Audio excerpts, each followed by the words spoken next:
Welcome to Finances with Felton. My name is Jeremy, and today I want to talk about credit, the good, the bad, and the ugly. So please drop any comments down below and let me know if there's any questions that you might have. I will be giving you some solid tips on not just you, but also how to help your children have a great credit score. So please stick with me and we'll get into it. So, what is credit? Credit is used with everything we do in life, yet people don't talk about it a lot. I have seen more commercials these days, like from Experian and Credit Karma, but that's about it. But those are the two major ones that I use personally. But what do you need credit for? Everything, right? Buying a house, getting a car, if you need to get new credit cards, they're going to look at your credit. So most people know that credit ranges from 300 to 850. What people don't realize is that a FICO bank card score, which is more used for behavior and how consumers use their credit, runs from about 250 to 900. So this specialty credit score is used by credit card companies to see how likely you are to repay your debts. So what goes into your credit score? First, we have a credit mix. Having a diverse credit file and how well you manage it is going to be extremely important. Yes, the game is rigged. You will have a better credit score if you use more credit. But luckily, it's only about 10% of your credit score, so there's ways to manage that. What does that mean? You have to use different credit avenues like having student debt, using credit cards, owning a house, having a car, using multiple facets of credit avenues will help you have a better credit score. Next, we have new credit. If you just opened up a credit card or you're trying to get a car or a house, you will get what is called a hard inquiry on your credit report. What is a hard inquiry?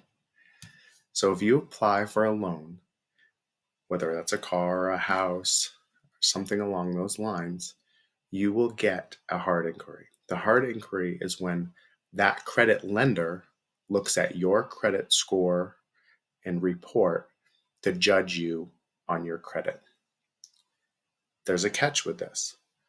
Within 30 days, that credit hit for that hard inquiry will only count one time towards your credit score.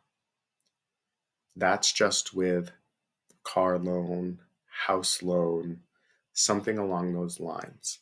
Like if you were going to get a credit card, you can't shop around to different lenders to see if you can get this credit card or that credit card. That will be multiple hits on your credit and it'll be all hard inquiries. If you're doing it for the car, the house, the boat, whatever you want, it will be just that one time as long as it's similar lenders. So if you're looking for a house, you go to different lenders, you have 5 of them, it only counts against your credit one time. The hard inquiries stay on your credit report for 2 years, but they only count against your credit score for 1 year. And this in total will only be 10% of your total credit score. Now we have the length of your credit history. Sounds pretty self-explanatory, and it is. It's how long you've been using your credit and the average age of all the different credit. Now here's my tip of the day. With credit, a lot of people coming out of high school, coming out of college, don't have any credit. They've never used credit cards. Their mom and dad might have helped them out, or someone. So you can put your kids on your credit cards. I'm not telling you to give those credit cards to your kids. Maybe later on, but you can have a credit history for your children if you start them off at a young age.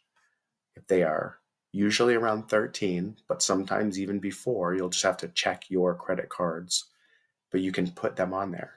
They'll send you the card, cut it up, throw it away, it doesn't matter. It's just having them have a history of credit.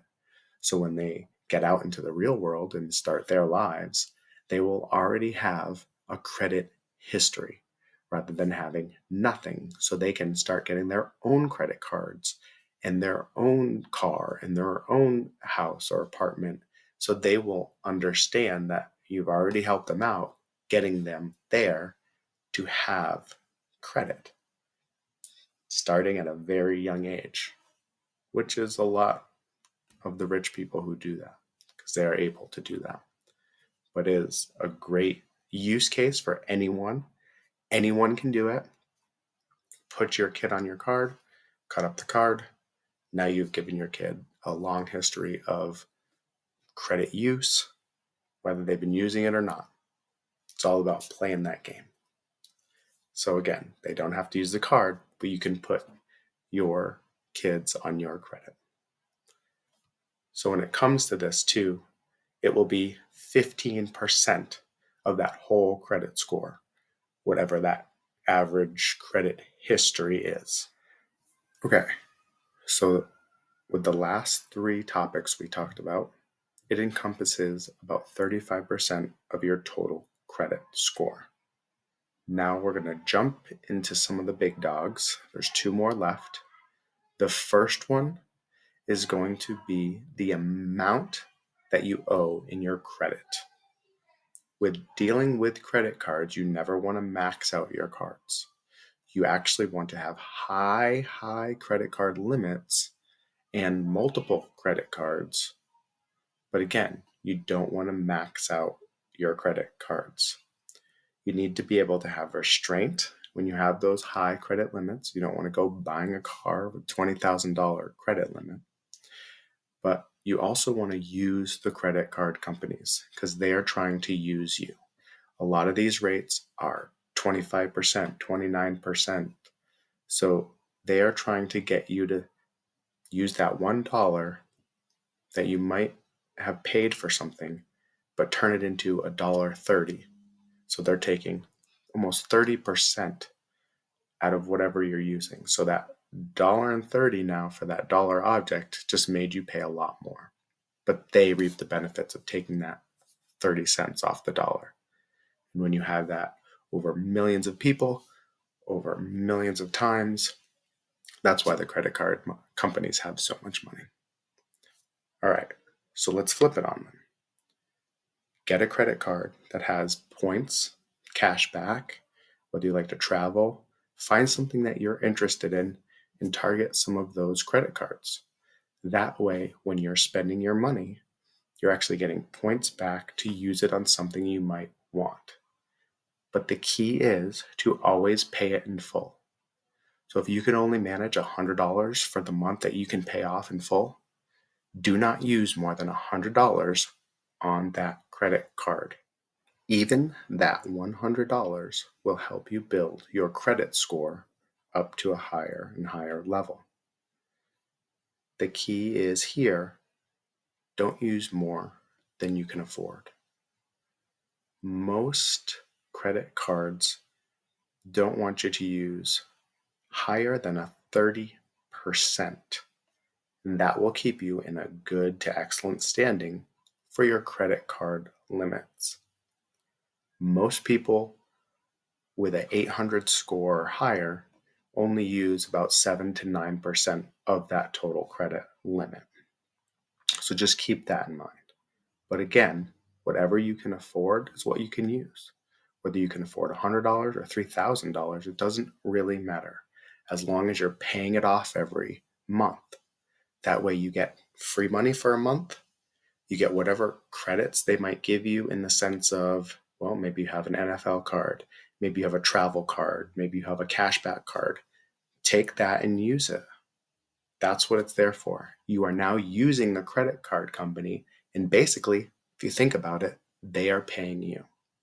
And again, this is a big one because this is 30% of your total credit score.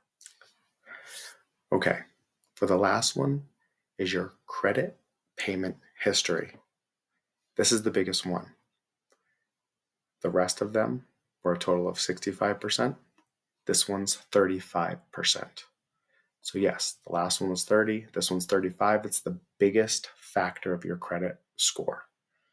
So keep this in mind as we're talking about this. You have to pay regardless. If you are not paying, it's going to affect your score. If you're late, it's going to affect your score. That's why I suggest that you only use what you can. You pay $100, fine, that's what it is. Build up that credit score. It will help you in the end and in the long run, right? So, as I've said before, we are now moving into this big, big, big deal. Do not miss a payment. Do not miss a payment. Even if you can only pay the minimum and you might have to get yourself out of debt, I'll make another video about that soon. But remember, if anything else fails, you need to pay the minimum on your credit cards, or else it will greatly affect what your credit score is. So make sure you are paying the bill every month. So what is a good credit score? As we talked about earlier, for our purposes, we're going to use 300 to 850.